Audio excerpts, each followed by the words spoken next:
Part 54 आने वाले 100 सालों तक।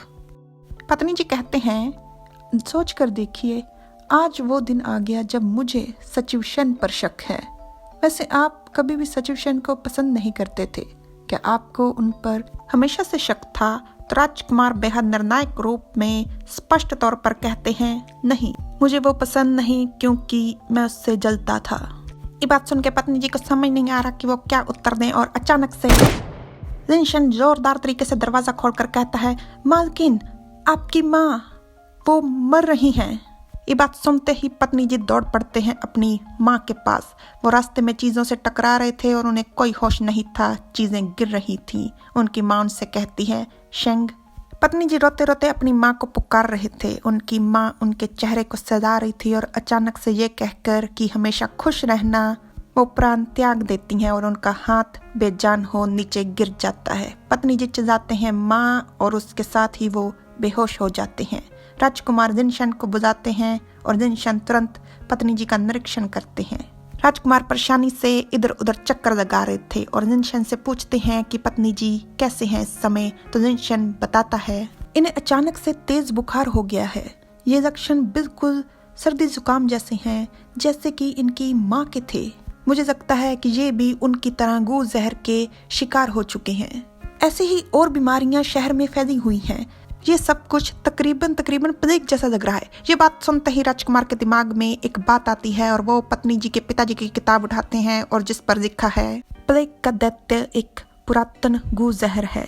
कुछ ही समय में ये इंसान के शरीर में अपनी जड़ों को फैला लेता है और बेहद तेजी से बढ़ता है। ये बिल्कुल प्लेग जैसा लगता है। एक बार एक व्यक्ति अगर इसका शिकार हो जाए तो यह जल्द ही बहुत सारे लोगों में फैल जाता है। ये शहर के शहर खाली कर सकता है। ये सारी आबादी को खत्म करने की क्षमता रखता है। मुझे 10 साल हो गए हैं गू कीड़े के साथ काम करते हुए, पर आज भी मेरी हिम्मत नहीं कि मैं इसे हल्के में लूं। किताब पढ़ने के बाद राजकुमार कहते हैं, प्लेग का दैत्य, और वो विचार करते हुए आखिर इसकी जड़ तक पहुंच ही जाते हैं। उन्हें याद आता है वो दृश्य जब वो लड़की के वेश में थे, जहां राजमाता के जन्मदिन के उत्सव पर सचिव सेन द्वारा दीर्घ आयु चावल बांटे जा रहे थे। ऐसा लगता है कि प्लेग के दैत्य को उन्होंने दोबारा से खुला छोड़ दिया और अब तक वो सारी आबादी में फैल चुका है। राजकुमार पत्नी जी को गोद में उठा लेते हैं। हमें एक ही सफर में वापस लौटना होगा। जाओ, तुम सीधा राजधानी के लिए निकलो। घोड़े से तुम जल्दी पहुंच जाओगे और जाकर महाराज को इसकी जानकारी दो, और साथ ही उनसे कहो कि सचिव के घर पर कब्जा करने और शेन चोंगमिंग पर भी कड़ी नजर रखें। जिनशन जी कहकर जाने ही वाला था कि उसकी नजर राजकुमार के थड़कते हुए कदमों पर और पसीने से भरे हुए चेहरे पर पड़ती है। उनकी हालत खराब थी। जिनशन पूछता है, राजकुमार, क्या हुआ? अपनी ऐसी हालत के बावजूद राजकुमार उससे कहते हैं, कुछ नहीं, तुम जाओ अभी। जिनशन जाते हुए कहता है, अपना ध्यान रखिएगा राजकुमार। राजकुमार पत्नी जी को लेकर कश्ती पर सवार हो जाते हैं, क्योंकि कश्ती के द्वारा वो किसी के भी संपर्क में आए बिना एक ही सफर में राजधानी पहुंच जाएंगे। पत्नी जी खांसते हुए कहते हैं, तो ये प्लेग का दैत्य है। आखिर सचिव सेन क्या करने की कोशिश कर रहे हैं?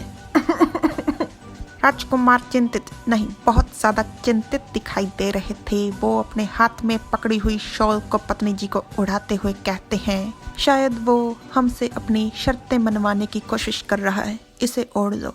पत्नी जी राजकुमार का धन्यवाद करते हैं। राजकुमार कहते हैं, इसका एक तरह से ये भी मतलब है कि उसके पास इसका तोड़ है। मुझे कुछ फर्क नहीं पड़ता कि मुझे क्या करना पड़ेगा, पर मैं वो तुम्हारे लिए जरूर लेकर आऊंगा। पत्नी जी कहते हैं, सबके लिए बेहतर यही होगा कि अगर हम पहले मेरे पिता को ढूंढ पाएं। अगर वो गू जहर बना सकते हैं तो उसका इलाज भी जरूर कर सकते होंगे, पर मुझे शक है कि उन्हें भी कठपुतली वाला गू जहर दिया गया है, वरना वो हमसे कभी इतनी दूर ना जा पाते। पानी में तैरते हुए कमल जैसे दिखने वाले लालटेन पत्नी जी को नजर आते हैं, तो वो उन्हें देख पूछते हैं, क्या नदी में वो लालटेन है? क्या सर्द ऋतु आदि खत्म भी हो गई? राजकुमार पत्नी जी को सहारा दे बाहर लाते हैं लालटेन दिखाने के लिए और उनसे पूछते हैं, आपके कहने का अर्थ ये है कि यहाँ पर सर्द ऋतु के मध्य में नदी में लालटेन छोड़े जाते हैं? तो पत्नी जी बताते हैं, हाँ, यहाँ पर रीति रिवाज है। हम लोग नदी में चांद से प्रार्थना करते हुए लालटेन छोड़ते हैं। ये एक तरह से तरीका है आशीर्वाद लेने का। कुछ लोग लालटेन पर अपनी इच्छा भी लिखते हैं और अगर आप वो लालटेन पकड़ देते हैं तो उस पर जो इच्छा लिखी हुई है उसका आशीर्वाद चांद की देवी आपको जरूर देती है। ये बात सुनते ही राजकुमार अपना पंखा निकाल देते हैं बिना छुरियों से और लालटेन की तरफ निशाना लगा देते हैं। पंखा पानी में घूम कर वापस लौट आता है। राजकुमार उसको पकड़ देते हैं परंतु वो साथ में जाता है लालटेन। राजकुमार कहते हैं ये लीजिए आपके लिए। इस पर क्या लिखा है?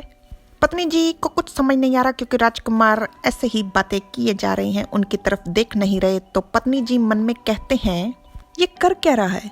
मेरे पास खड़े होकर ये हवा में किससे बातें कर रहा है? नहीं, लिनशन ने एक बार कहा था, लिनशन ने कहा था बहुत ज्यादा संभावना है कि राजकुमार जल्द ही अंधे हो जाएंगे। पत्नी जी चारों तरफ घूम घमा कर निरीक्षण कर रहे थे तो राजकुमार कहते हैं क्या हो गया? क्या इस पर कुछ भी नहीं दिखा? पत्नी जी उदास हो मन में कहते हैं इसने कोई भी प्रतिक्रिया नहीं दी, क्या इसे दिखाई देना बंद हो गया है? पत्नी जी राजकुमार के हाथ से लालटेन पकड़ लेते हैं जो पूरी तरह से खाली है, उस पर कुछ भी नहीं लिखा।